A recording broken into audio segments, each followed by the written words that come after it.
So I titled my talk basically Meeting the Unmet Needs, because I think that Dr. Knight is highlighting, first of all, the huge significance that mental health plays in the care of kids with myositis, similar to any other chronic disease population, and then also the fact that we're really not doing the best job as it currently stands in terms of like screening for and addressing those needs. And so we're trying to think about how better to do so. This is just in terms of disclosures and funding.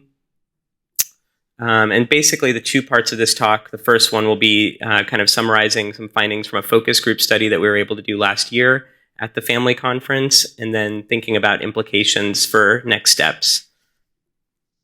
So the first kind of contextual piece, just echoing Dr. Knight, is that there's actually, believe it or not, relatively few studies addressing emotional health among youth with juvenile myositis. In fact, really most studies that are currently published in the literature are really more like quality of life studies, which kind of gets at, mental and emotional health to some extent, but not in a very direct way, and certainly isn't talking about really critical needs like depression and anxiety and things like that. So, Dr. Knight's already done some work that is helping to kind of fill in the gap there. One thing we also noticed when we were looking at the scientific literature on this topic is that there haven't been any qualitative studies to date. So qualitative research is a little bit different than what we often think of research. When we think of research studies, we often think of hard numbers, right? Data, and you do statistics on that data, and then you report on that. But qualitative work is kind of more open-ended work where you use interview-based techniques, whether that's individual interviews or group interviews like focus groups. It's open-ended, meaning you don't go in as a physician or as a scientist with a hypothesis or an idea of what exactly you're going to find. Instead, you say, I actually know nothing about this topic, and I need to learn what's out there, typically from the people who are experiencing this. And so it actually generates hypotheses that you can then go on to work on in future studies. The most crucial thing about qualitative research is it's centered around the lived experience of the folks you're talking to, whether that's kids who are engaged in this research, and I've done some focus groups with kids who have a different condition called scleroderma, or whether that's other folks, such as parents or other loved ones. So we decided that this was really important to use this kind of research approach because it would be a lot richer and more meaningful than just getting pure survey-based data. So last year, we were very fortunate to get support from CareJM to do a focus group study at the family conference with parents of kids with JM. And we basically grouped parents by the age of their child. So we had a 6 to 12-year-old child group, so parents of 6 to 12-year-olds, 13 to 17-year-old group, and then 18 to 21-year-old groups. And there were two focus groups, per age range that we conducted. Each focus group was at least 60 minutes long. They were audio recorded, and then after they were audio recorded, they were transcribed verbatim. So exactly what folks said is exactly what we then went back and analyzed in people's own words. Of course, anonymizing all that once that was done. And then we also had other colleagues of ours who sat in during the sessions. They sort of sat on the sidelines and took careful notes. Because in addition to what people say, like the words they're choosing, you want to know something about body language. You want to know something about if someone's eyes are welling up with tears. You want to know if there's laughter in the room. Like, this is really important stuff. So having gotten through those focus groups, which I can tell you, they were very enlightening and also, I have to say, very, very intense.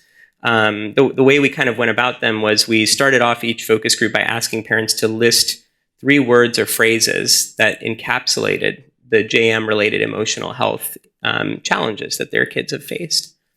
And then after that, there was a kind of semi-structured discussion of those themes. So we kind of allowed folks to go around and say, here are the words or the phrases I selected or I wrote down, and here's why. Here's what it means. Here are the stories that represents. And then at the very end, as the discussion was winding down, we wanted to think, about next steps. Like, what can we be doing to intervene in ways that feel authentic and helpful to families? So we asked kind of just on a 1 to 5 scale whether different types of interventions would feel useful to parents. And so a 1 would be not very useful at all, undesirable. A 5 would be very, very desirable, really good idea. So this is a word cloud where each word, the size of it, represents how many times a parent wrote this word in that initial exercise where people put 3 words or phrases down that first came to mind. And you see, it really echoes what Dr. Knight's data was showing. Depression and anxiety are literally front and center, almost bold-face. And so, that's really helpful for us to note that this is a huge unmet need. Somewhat nice to see that terms like resilience and strength also showed up. And I think that's important because, yes, we're dealing with a lot of challenges, but the ultimate goal here is how can we help kids and families through those challenges to grow, to change, to cope in ways that lead to a really good life ultimately. And so we want to see if we can find ways for kids to not just feel less sad or less anxious, but also more happy, more satisfied with their life, purposeful with their life. So those were a couple of the themes that also emerged somewhat spontaneously. And then in smaller type, other important phrases that came up. So if there was more time, I could really go into detail. And this was amazing. Like, there are so many quotes I wish I could give you guys right now. But very briefly, the themes that kind of emerge, you can sort of group under two main headings. The first would be the nature of the emotional challenges themselves. So one thing that was very, very important is that just getting the diagnosis of JM, there's a huge emotional impact that comes right at that moment. And then that emotional impact, it plays out over time. So what it means to have JM, both for kids and for their families, that evolves. It's not just a static thing. And then the second thing that was really important was JM is not something that just affects a kid with JM. JM affects a whole family. And so parents are affected, siblings are affected, right? This is a ripple. The third thing is that parents have major emotional health needs that we're not recognizing and we're not meeting. And although we don't have a lot of data on this yet in JM, we know from other pediatric chronic disease populations, even like asthma, diabetes, things like that, we know there's actually an intimate relationship between the emotional well-being of parents and the emotional well-being of their children. It's hard to take care of someone when you need care, and vice versa. And then the fourth theme that came up was this theme of resiliency, which showed up more in the 18 to 21-year-old groups. And we're sort of thinking through, well, what does that mean? My sort of hopeful take on it is that despite many challenges, that over time and as kind of the symptoms and the treatments wind down, hopefully, that folks are able to look back on these intense experiences and make meaning from them, so that it's not just suffering, but it's suffering coupled with growth, coupled with strength. But we're going to kind of delve a little bit deeper into those focus group transcripts to see if that's really true or not. And I would love to know actually what you guys think about that. The other themes that came up were really more around what we can do to screen more effectively and then intervene more effectively on behalf of kids and families. So the first thing is just all the different barriers to accessing the right mental health and emotional health resources, whether it's insurance not covering these kinds of services, or because of insurance having a really limited range of providers you can go to, or if you live in an area that's underserved, say some of our families who live in certain rural communities or certain urban communities as well, it's really hard to get the help that's needed, even when we know there's a clear and present issue to deal with. The second theme that came up was what kinds of interventions would be helpful? Would counseling be helpful? Would peer support for kids with JM be helpful? Would it be helpful to use technology, like maybe mobile apps that are helpful for mindfulness or for dealing with symptoms of depression and anxiety? Would those be helpful? Those are some things that some parents explored, and there were different opinions in each group, actually. It was very diverse. The third theme is how important it is for us as providers, particularly those of us who are the rheumatologists in folks' lives, to really take an active role in screening and intervention. I know actually from some of Dr. Knight's data, really kids and parents seem to identify us as the primary doctor in life. And so that means that we're not just the JM doctor, we're the doctor for everything in some capacities. So we have to take on that role with some energy. And then the fourth one, and this is really interesting, and I'm not yet sure what to do about this. And actually, if there are young people in the room who want to comment or come up afterwards and chat with us, it'd be awesome to hear from kids and teenagers. But parents perceive that young people with JM might not always want to openly talk about the fact that they're feeling kind of distressed. Maybe they're bottling it up. Maybe some parents felt like their kids want to seem strong for them. And, that can actually, in a way, take a toll. That's sort of the impression some parents had.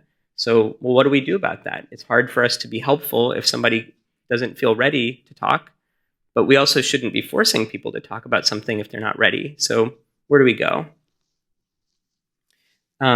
This is some of that data at the end where we tried to get a sense of what parents felt would be helpful interventions. So the top three really going on down would be making sure that there's counseling available to a child with JM, making peer support groups available to kids with JM, and then making counseling available for family members so that you're really thinking about the whole family unit, and this isn't just solely about kids, because it really can't just be that.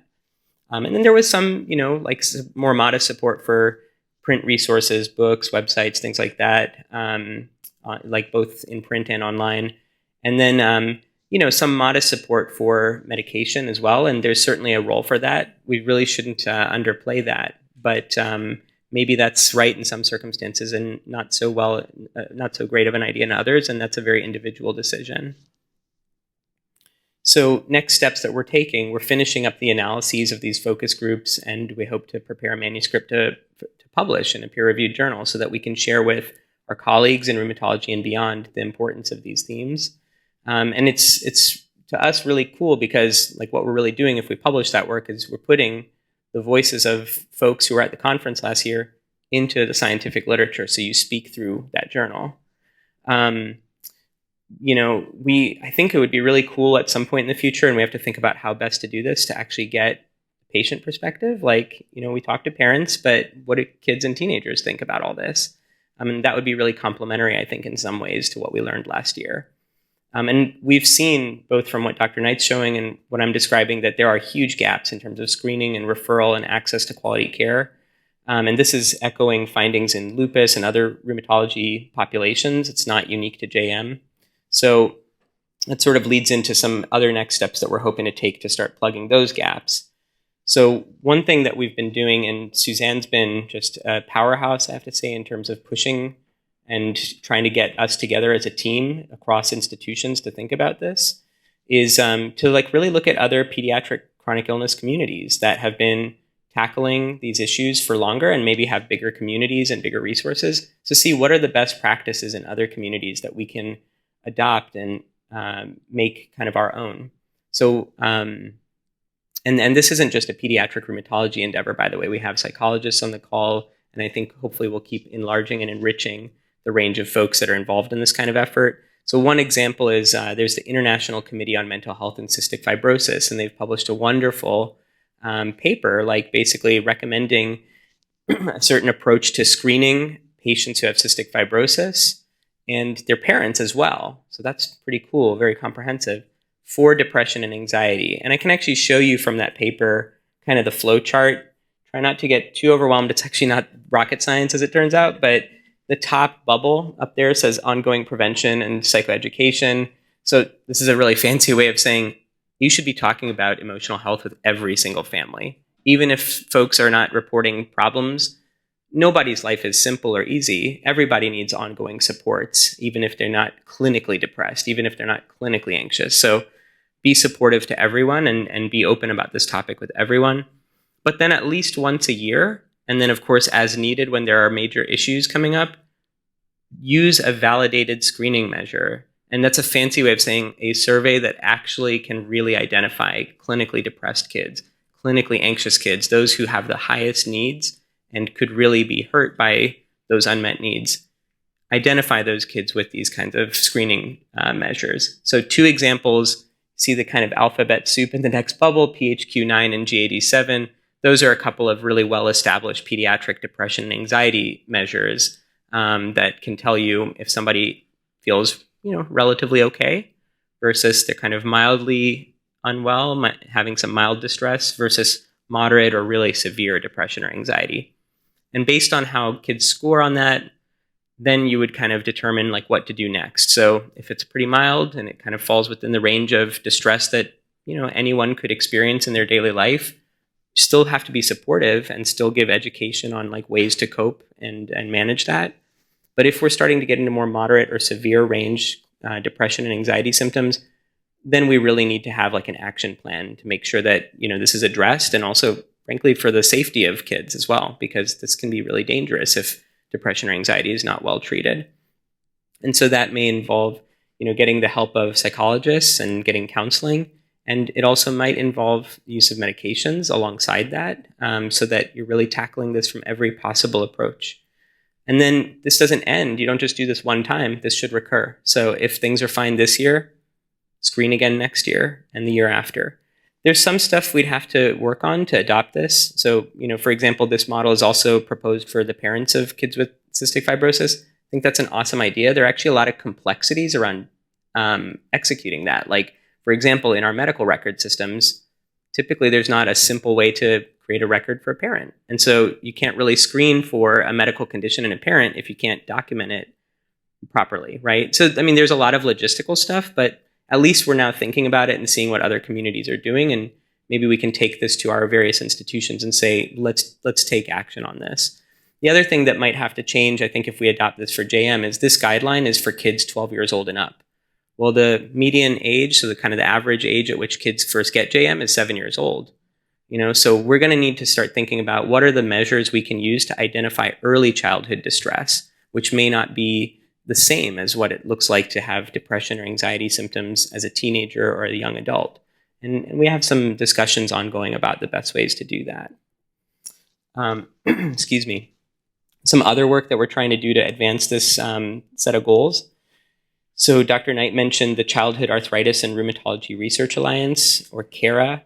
This is a multi-center group across all of the US and Canada, and we're starting to involve some other international sites as well. Basically, all the major pediatric rheumatology sites participate in this research organization. And Dr. Knight is one of the leaders of the mental health work group, and so has been spearheading efforts within that group to do some of the research that was just presented in her slides. But also at the most recent CARA conference earlier this year, we had a exercise that we all participate in where we tried to come up with consensus statements around what we think as rheumatologists and allied health professionals would be the best ways to screen and refer across all pediatric rheumatic populations. So this was for kids with JM plus kids with all kinds of other rheumatic diseases, because we feel like a lot of the issues are not unique to JM or unique to lupus. So can we create systems that are helpful to all of our patients? And then in terms of further studies in JM and related conditions in rheumatology, so I just recently submitted a grant proposal to see if we can actually get some funding to do a pilot study to see if we can institute like screening and referral in our JM clinic. So we'll see if it gets funded. Awesome. If not, you just keep trying again and editing, and that's part of the game. One study that did just get funded actually through a CARA grant is a really interesting study that I'm one of the co-investigators on, looking at what are called adverse childhood experiences. So these are some of the most stressful things that can happen in a child's life in early childhood, like things like, you know, a parent passing away, parental incarceration, you know, really intense stressors, even above and beyond what, you know, we think of as daily stress. And it turns out actually the number of adverse childhood experiences that kids experience in early childhood has long-term health outcome implications. Like there are studies that suggest that the more of these, they call them ACEs for short, the more of these ACEs somebody has experienced in childhood, when you track later in like midlife how they are doing, their cardiovascular health might be worse. And it's thought that that early childhood stress changed the way the body functions, and it echoes through life. So we actually just got some funding to do the first study of how ACEs affect kids with juvenile arthritis. That's a more numerous kind of patient population. It's easier to find, you know, those patients. So it seemed like an easier place to start. But maybe this is something that we need to think about in JM and beyond. And then we're thinking about a whole bunch of other potential studies and grants to go after. So if you guys have like ideas, feel free to let us know. When we write these grants, we tell them this idea came from a conference or from a family, because we want funders to know that this isn't just us making this up, it's really coming from the community. So let us know what you think. Appreciate the participation of all those who participated last year in the focus groups and anyone who chats with us now and beyond. And thank you for coming here.